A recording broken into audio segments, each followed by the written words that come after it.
or Nairobi for as low as 2,850 shillings. Jambojet. Now you can fly.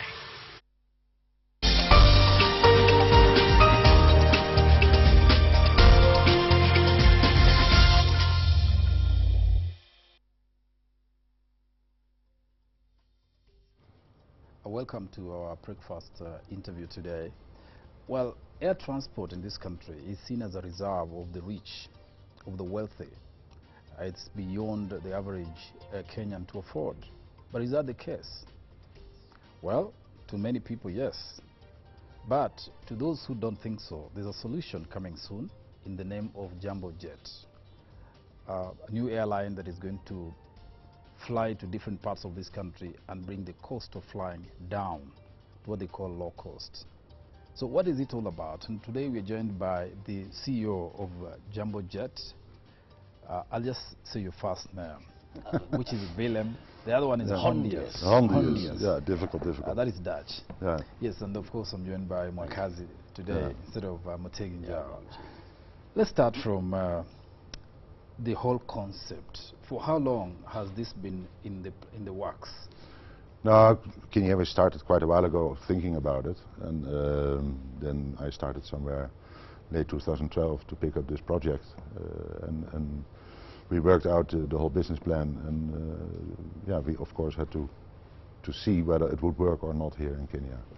So you do a lot of research, you look to traffic figures, you look to how the market develops, what the economy is doing.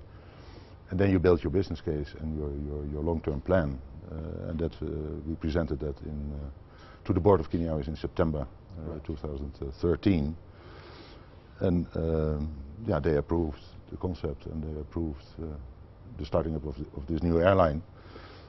So then we started to, after September, we really started to build the airline, because yeah, then you start making cost and doing things. So we did not do that before. The airline is ready to roll, so to speak. Yeah, yeah, we are ready to roll. When is the first flight taking off? The first flight, the very first flight, is taking off 1st of April, 6:45 to Kisumu. April's Fool's Day, because yeah, a lot of people think it's a joke. But if it would be a joke, I said to somebody, then it's a very expensive joke, because expensive joke, absolutely. But quite interesting, because you're launching this particular move at a time when KQ, I mean, very recently, was not performing well. 7.68 billion loss after tax. Yeah, I think you should not look at it that way. You should keep the two separate.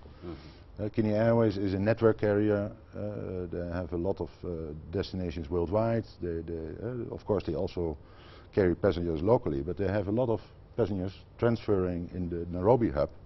So they are a completely different type of airline. Jambojet will operate locally and only point to point, as we call it, from one city to the other and back. We don't take any transfer traffic. You're planning to, how many planes are you going to start with? We start with 2 planes, and we have a third one as a reserve aircraft. Right.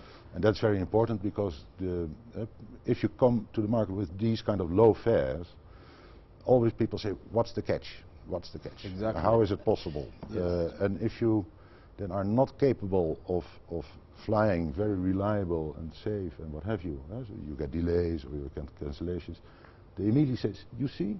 Yes, we knew. We knew. Yes. They do shortcuts or whatever. So that's why we have a backup aircraft to be sure that if anything goes wrong technically or whatever. The key question, of course, for people is which are the destinations that you're going to fly, and what is going to be the fare? If you can just trot those out. Yeah, the destinations are, to start with, between Nairobi and Mombasa, Nairobi Kisumu, and Nairobi Eldoret. We will fly 5 times a day to Mombasa, twice a day to Kisumu, and 10 times a week to Eldoret.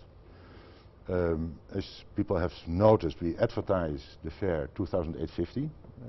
That is the lowest fare we have. That is to Kisumu? To all three of them. All destinations are the same. 2,850.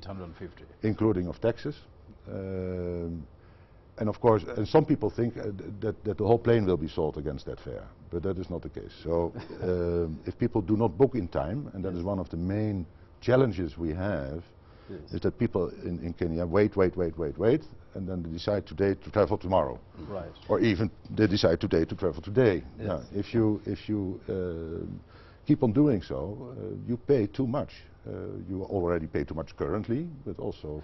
So there will not be, I mean, even if I decided I'm traveling tomorrow and there's seats available, I should not be charged more, right? Or is it going to be a window that you have to book 5 days in advance so that you get that fare? No, that It's gonna depends. be constant. That depends. Every flight, as we say, every flight is a market in itself. So there is, for every flight there is a certain demand and to fly with that flight.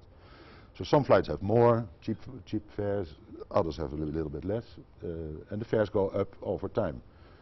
So if you look to the lower fares, that will be around the 3 lower classes, as we call it. That will be around 30% of the aircraft, and the fare goes up over time. So if the lower fare seats are sold out, it goes to a higher fare. If this is sold out, it goes. So in fact, it is not 2,800. That's why the fine print must be read carefully. So it's not the whole plan. If it's a 36-seater, it's not going to be 2,800. No. There will be maybe 15 seats which are low, 2,800. A little bit more, but and then the other. So perhaps you just talk about the escalation of the prices. Yeah, the next fare will be 3,850, and then we go to 4,850, and then we go to 5,850. So it depends on. But so even the highest is how much? Let's just the talk highest about is the highest 11,850. 11,850. Yeah. How much of the plane is the 11? Hardly any, and I also think. Or how many seats actually in an average? Let's say the jets that you're going to use. How to Kisumu to Mombasa to Eldoret is how many seater? We fly with 142 seats. It's a 737-300. Okay. And I must say that highest fare is there, but I don't think it will be sold often. It's only when you are 100% full, then you might sell a few seats against that fare. Yeah. But all the other fares are lower than that. So let's say, and again, if you combine, it's not that everything goes up the same time. Yes. So let's assume that a certain flight bookings are going faster than another flight. It might be that you pay for that flight 6,850, and then still for the other one 2,850, and the combination is still quite cheap, I would say. So that's right. So there is no reservation, say, of the 140 seats. Let's say 60 are going to be 2,800 fixed permanently. No, it depends. Again, it depends flight by flight. If demand is high for a certain flight, the fares go up. If demand is low, the fares go down. Let's also talk about other costs, because I mean, generally Kenyans want to travel carrying luggages and all that. Yep. Of course, the idea of flying, sends things like there's an experience, but all these are also costed. There's a cost to that. Yeah, the concept. What you do with this concept, you try to drive the price to the market as low as possible. Because the lower your fare is and the more you sell of that low fare, the more the market grows. Because we are not trying to target passengers who are already flying and whatever. Of course, several of them will join Jambojet and fly with us, but we are aiming at those people who do not fly yet or do not fly frequently. You have a lot of people traveling by road. Yes. I've found out that if you take Mombasa to Nairobi to Mombasa, it's between 15 million to 20 million movements by road. For Kisumu, that is between 7 and 10 million. For Eldoret, it's between 4 and 5 million. So there's a lot of movements by road, by bus, by own car, by matatu, by boda, whatever. So by your research, there is sufficient traffic to sustain that frequency of flights. For example, 5 flights to Mombasa per day, you say? Yeah. There is enough traffic to sustain that? Yeah, if you look, because it's new to Kenya, but it's not new to the world. If you look to Europe, Asia, US, low cost is everywhere. Yeah. In Europe, the European traffic now, about 40 to 50% of the traffic is low cost, are low cost airlines. They nearly doubled or sometimes tripled the market, the local market. If I would get a fraction of that traffic which is going by road currently, we are in business. So and of course not all those people will travel by air, because there is a lower part which pay who pay maybe 700 shillings for the bus, but there's also a big group who pay now between 2,000 and 3,000 for the luxury buses. So we are aiming at those kind of people, or people who go by car. And don't forget, it's a long trip. You are in the bus for 6-7 hours. Yeah. There are some dangers on the road. It's uncomfortable. So there are a lot of reasons to switch from the bus to the aircraft. But then, of course, another question of quality comes in. You're talking of a fairly cheap cost compared to other, for instance, the parent company KQ. That's about 65% lower than what is being charged. And the capacity, the seater capacity is 142, which is also higher than what other flights are offering out there. What of the quality of the service? You have more passengers and cheaper rates. Yeah, but I don't think that has something to do with the service. We will try to give a very good service at this low fare. And so our cabin crew will also be trained to give the proper service. The only thing, there are differences. We will ask some money. If you want to have a drink or a snack on board, you have to pay for it. And if you want to take additional luggage, you have to pay for it. Because what we say is we have to drive those fares down to create that extra market. So what you buy is a ticket and hand luggage, and the hand luggage is maximum 10 kilos. And if you want to have extra luggage, and you can buy various types of luggage, you have to pay for it.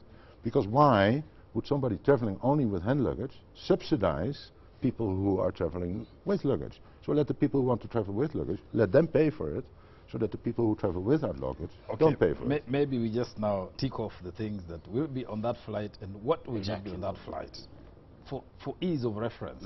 So we will not have any refreshments. We are boarding that local flight to Mombasa or Kisumu. Yep. No tea, no refreshment, no soda, which we get, or juice. No. That won't be there. That is there, but you have to pay a bit. Yes, yes. No, okay. No. In the free service, there will be nothing free. They will not get free refreshments. Luggage. Luggage capacity. You will have some luggage. Is there a limit, or there will be no luggage? You pay for your luggage. Correct. You pay for your luggage. Yeah. You can take your hand luggage. Your 10 hand kilos luggage, yes, is but free. it's going to the cabin. That you take with you on board. Yes. If you want to put it in suitcases and you say, You pay for it. You pay for it. What else? I cannot remember those two that concern me when I'm flying. Yeah, but I think if you fly, those are the main ones. Yes. But if you want to have a pre-reserved seat, for instance, you say I want to sit on row 3 or row 1 or whatever, There's a value to it. then you have to buy a seat. Yeah. But if you don't do that, Just put in any of the seats. That's all right. You get that. then you get your seat when you fly. Then you don't have your own seat, and then you have to wait until we decide which seat you will get when you check in. But if you really want to be sure where you are seated, Seats number 3 aisle, you pay for that. then you pay a bit. Just looking at how Kenyans have been receptive to this new idea. The tickets were available to the public since 27th of February. Correct. So far, how many tickets have been sold out? I'm not going to give numbers, but it's going to according to plan. It's one of our challenges in terms of people in Kenya tend to wait. So what I said earlier, they want to decide today to travel tomorrow. Yeah. And the whole concept is, of course, about buying early. Now, so we have to do some education here in Kenya, because we are the first ones doing this. So in Europe and everywhere, people are used to it, and they buy very early. And we have a few smart ones who already bought tickets for December. Already. And that's very unusual here. People wait. And that's a pity, because if you wait so long, you pay more than necessary. So if you are able to plan a bit better, then you fly cheap. Just to have on the same string, I mean, if you say you cannot mention the number, perhaps give us the percentage. Is it too low to mention, or is it... No. I think we are now... We are,